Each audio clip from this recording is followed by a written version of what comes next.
All right, we're going to talk about the Boston Celtics, NBA champions. First of all, congratulations. Boston fans are happy. I think at this point in the season, at this point in the off season, the question starts to become, can they repeat? And I think something that we've seen over the last 5 years, pretty much since the Warriors run kind of fizzled out after Toronto, it's hard to repeat.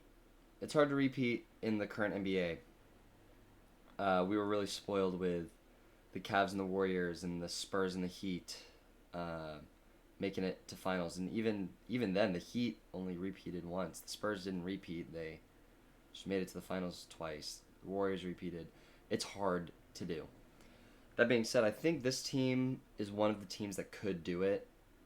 They just need the ball to bounce their way in the playoffs a little bit. I think we all know that this team is going to be a fantastic regular season team. They have so much top end talent uh, across their entire starting lineup that it's going to be really hard for this team to lose games, honestly.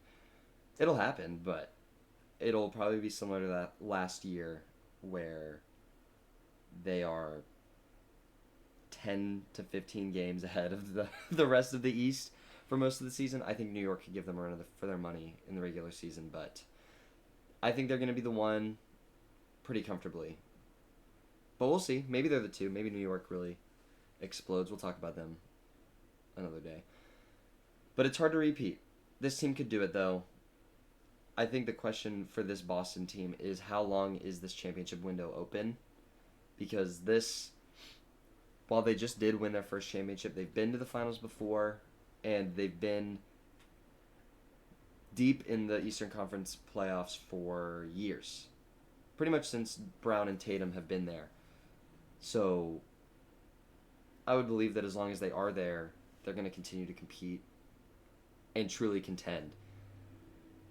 My issue isn't with them getting worse, just their players. I know Drew Holiday is a little old, but he'll still be a contributor. But Tatum and Brown are young. Derek White is young. Porzingis is not old by any means.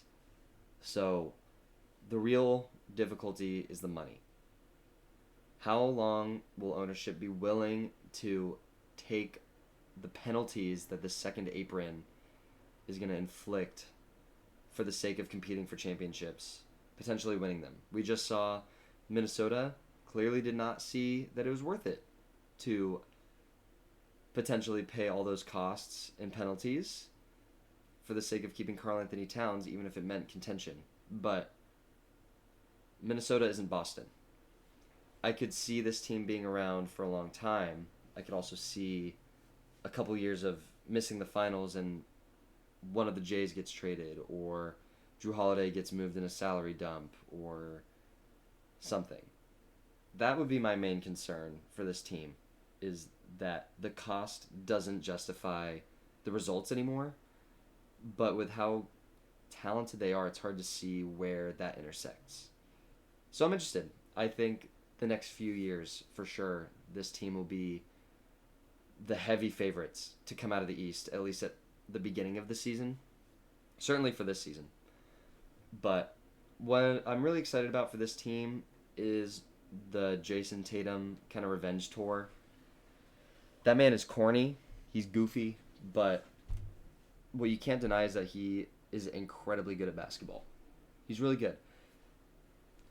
He got a lot of flack this summer since winning the championship with his moments recreation and the Team USA minutes situation. It's been a funny off season for Jason Tatum, but I think he is gonna come back with a little bit of a fire under him because, quite frankly, he's been a little disrespected. Is kind of how it feels.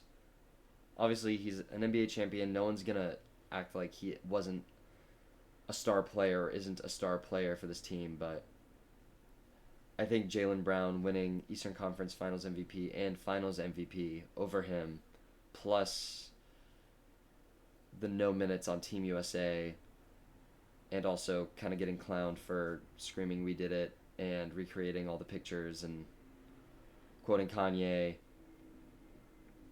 I think he's going to come back ready to prove some people wrong, ready to prove some people that he is still a top whatever player in this league, top 5, top 10. I don't know. I don't want to rank players right now. He's up there. I'm just interested to see how he handles that. I would believe that Joe Mazzulla can push him to be more aggressive, to hopefully take some better shots. He's a questionable shot taker at times. He can have that tunnel vision and that tough shot making mentality because he's really good at it. It's just when it doesn't work out, it's ugly. But I think he's going to have a chip on his shoulder this season. I think he's going to come out ready to prove some people wrong, and he's going to fight for it. All that to say, he's probably not going to need to do that because this team is still going to steamroll. I will say I'm concerned a little bit about their depth in the playoffs. Like I said, I think they're going to be fine in the regular season. Drew Holiday, Jaylen Brown, Jason Tatum, and Derek White are not known for being injury prone, and I think those guys alone are enough to win you a ton of regular season games, especially when a third of them are going to be against bottom feeders. They're going to win the games that they need to win, and they're going to win most of the games that are kind of up in the air, that are against good teams. Here's my concern. Their big man depth is scary. I know we've seen Golden State do this, where they have the Zaza Pachulias, they have the older Andrew Bogut's, they have Festus Ezeli, they have these kind of just bodies there at the big man spot. And this whole conversation goes away if Al Horford is healthy and he plays the whole season. This whole conversation goes away if Kristaps Porzingis is healthy and he plays the whole season.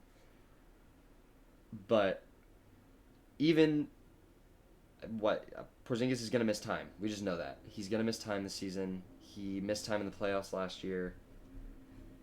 He's going to miss time this season. Al Horford is another year older. He's probably not going to play all of the games that you'd want him to. And when he does, hopefully he's at that high level, but I don't know. He's older. And after that, you have Xavier Tillman and Luke Cornett. And that makes me a little bit nervous. Just a little bit. For the shot taking and shot making that this team relies on, you need to rebound. And they just don't have a lot of size outside of Porzingis, and Porzingis isn't known for his rebounding anyway. So that's a bit of a concern. And just the depth in general, where you're not going to have Porzingis for the start of the season and probably for several games. So you're probably going to start Horford. And after that, off the bench, it's Peyton Pritchard, Sam Hauser, and Xavier Tillman. I actually really like the Lonnie Walker signing. I think he could be a great spark plug for them off the bench and allow Peyton Pritchard to play make a little bit more, because Sam Hauser's a one-trick pony. Respect to him. He got his bag. He's going to shoot the three. He's going to shoot it really well. But Xavier Tillman isn't an offensive juggernaut, and Peyton Pritchard can't do it all on his own. So getting Lonnie Walker is good, but there's also a reason that he went so long without getting signed. So I don't know. They have a lot of these guard wing types. They don't have a lot of bigs. And the bigs that they have, I don't know how reliable they're going to be, and that makes me nervous. And that brings me to just how do they improve? Where do they get better? We're going to get to the trade deadline. Teams are going to make moves around the edges. What's the move that they make? It's got to be improvement at this big man spot. I don't see them trading away any of their main 6 guys. If they traded Horford at this point, I would be shocked. I don't think they'll trade Porzingis. Obviously, the Jays are safe. They just extended Drew and Derek White. They're all clean. They're all clear. But how do they make a move on the outskirts? Because I think they just need more size. I think they just need a good big man who can guard, who can protect the rim, who can get some rebounds, and maybe make some post hooks. I don't know. Just something in that wheelhouse. They just need a big body down low in the paint, because that's what they are really missing right now. I think it could make a huge difference for them in those bench units, especially, and it can take a little bit of the pressure off of Al Horford to play those starting center level minutes when Porzingis is missing time. All that to say, this team will probably win the finals again. It'll be, I think, tougher than last season. I think a lot of teams improved while they won a championship, but they kind of just stayed the same. They kept their crew, which I like that. I wasn't a fan of what the Lakers did when they won the championship and reformulated their whole team, trying to just get better names. I don't think that is always the best thing to do. So I really like that they went for continuity and they just kept their guys, but a lot of teams got better. New York got a lot better. Oklahoma City got a lot better.